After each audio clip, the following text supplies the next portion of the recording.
At the crossroads of East and West lies Asia Minor, bordered to the north by the Caucasian Plateau. Thousands of years ago, an Indo-European nation emerged, calling themselves Armenians.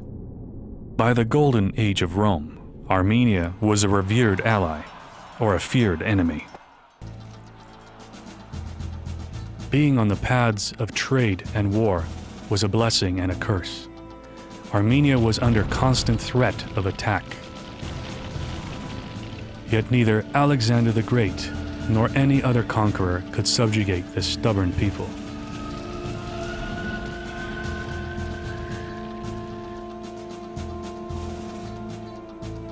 As time went on, Armenia was caught between Rome and its great enemy, Persia. Each would use Armenia as a buffer against its rival. Great cities were laid waste, time and again. Armenian kings rose to power through a combination of skillful maneuvering and outright warfare. Tigran the Great allied himself with Rome's enemies and extended his empire from the Caspian to the Mediterranean. Rome sent its finest generals against him before he was defeated. This was the end of a golden age for Tigran's people. Like the Romans and the Greeks, the Armenians had their pantheon of ancient gods. Among the nobility, which had been seeded by Persian aristocracy, the monotheistic faith known as Zoroastrianism was also common. But the world was in a time of change again, and merchants traveling to the great centers of trade in the Middle East came into contact with a new idea. A faith that would soon shape the identity of their kinsmen. By the 4th century AD, Armenia had been the first to adopt Christianity as its official religion, even before Constantine tolerated it within the Roman Empire. This new religious identity demanded translation of the scriptures into the language of the people, and for this task, known to scholars as the Queen of Translations, an alphabet was invented. This was a new golden age.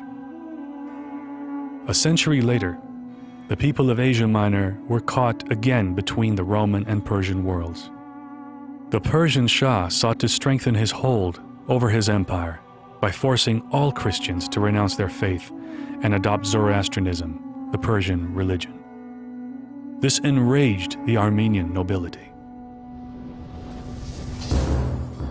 Abandoned by Byzantium, a general named Vartan Mamagonian led his people in revolt.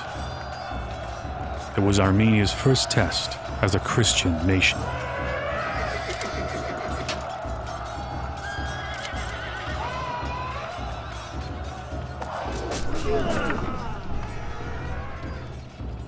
Facing superior odds, Vartan and his nobles were killed.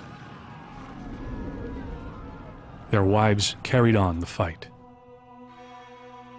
Eventually tiring of war, the Persian court negotiated a truce and allowed freedom of religion.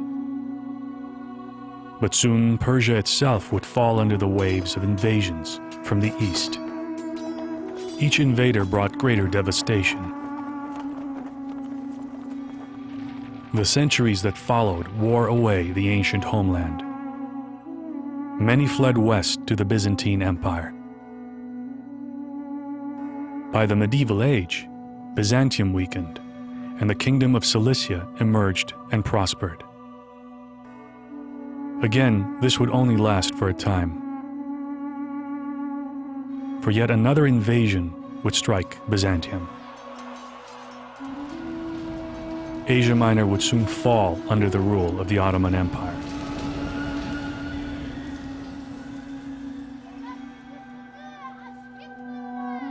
In theory, Islamic law granted Christians and Jews a certain amount of freedom. The Ottomans were shrewd in managing their multi-ethnic empire. But as time went on, Ottoman leaders grew corrupt, and minorities received harsh treatment. Christian Armenians and Greeks were prohibited from carrying arms or serving in the military. Non-Muslims had to pay special taxes. and their word was not admissible in court. Abdul Hamid came into power at a time when minorities were clamoring for reforms. He responded in kind and earned the title the Red Sultan. Sultan Hamid encouraged a climate of fear. Kurdish tribesmen were given license to commit atrocities. There were massacres, and all the while, the victims were prohibited from carrying arms in self-defense. Meanwhile, across the border with Russia was an ancient enclave of Christian Armenians. It was a land of lush peaks and fertile valleys. Its name, loosely translated, means dark forest in the mountains. The ancient clan of Armenians who lived here ruled themselves. Around them lived the Tatars, or Azerbaijanis, a Turkic people. The land of Azerbaijan itself had oil. Under the Russians, many Armenians moved to the capital, Baku, and worked its oil fields. At the turn of the 20th century, Russia was playing the Azeris and Armenians living in Baku against each other. There were outbursts of ethnic violence. At about this time, a progressive reformist party, popularly known as the Young Turks, deposed Abdul Hamid. Minorities were promised better treatment. This experiment was doomed to fail. When Turkey entered the First World War as Germany's ally, it turned on its minorities. Of these, Armenians were the hardest hit. Under the pretext of national safety, an ancient people was driven from its historic homeland. Anyone of influence was rounded up and executed. Those in the army were stripped of their weapons and reassigned to labor battalions. In a systematic fashion, old men, women, and children were forced to march through deserts, where they would be subject to every depredation imaginable.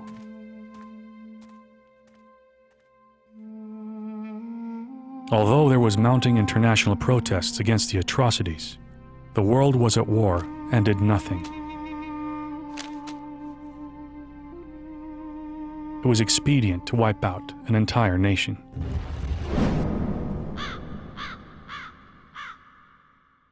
There were pockets of resistance, but the life of a resistance fighter could be counted in days.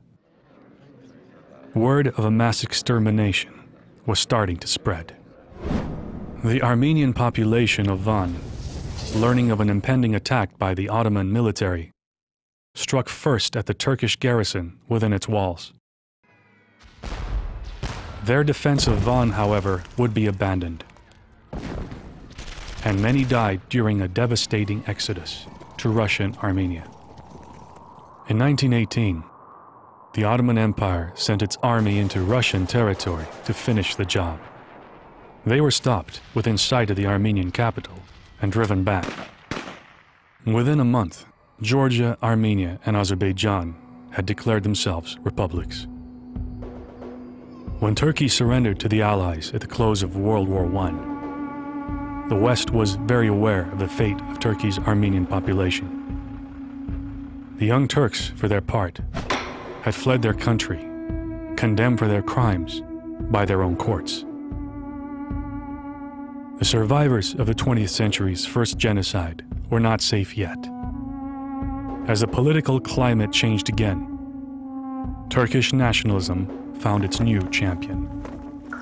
Under Kemal Atatürk, the persecutions were rekindled.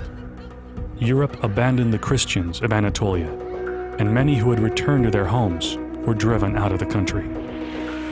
As part of a secret deal, Atatürk sent his forces against the young Armenian Republic, just as the Bolsheviks gained momentum in the Caucasus.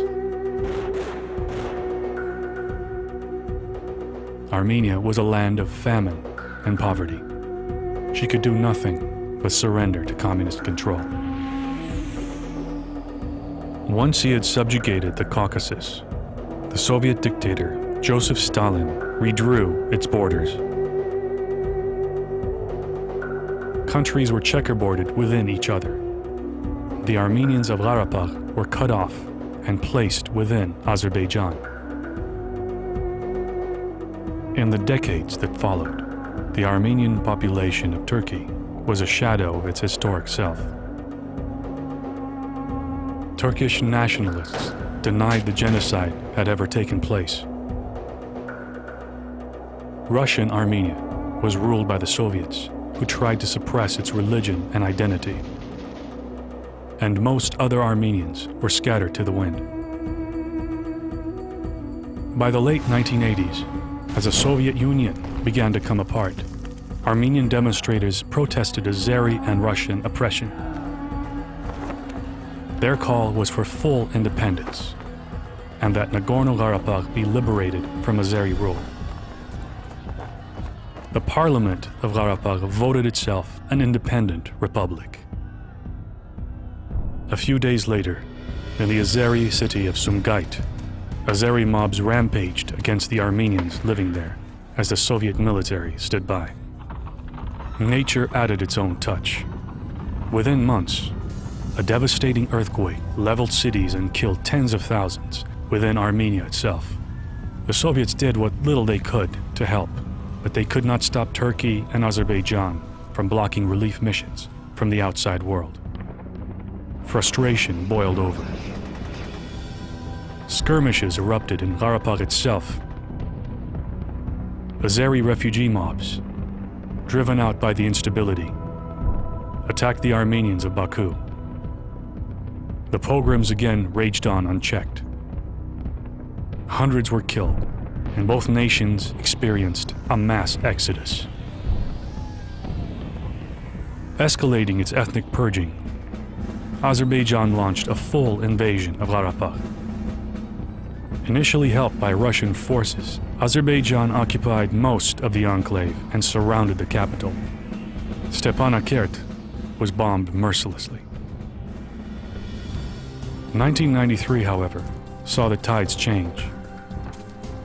The Russians had stopped supporting Azerbaijan. The Armenians of Karabakh had reorganized. Farmers had been molded into a trained military. A vital corridor to Armenia was reopened. Azerbaijan persisted and relaunched its campaign. Foreign mercenaries were hired to fly bombing missions. Conscripts were herded into battle by mujahideen. By 1994, tens of thousands were dead, and over 1 million were refugees. Azerbaijan had lost control of the situation, and Armenian forces were pushing into Azerbaijan itself in a bloody gambit to secure a buffer zone. And high in the mountains to the north, Armenian partisans stared down a superior Azeri force that still occupied their village of Gulistan. Here, in these dark forests, was the theater of perpetual war.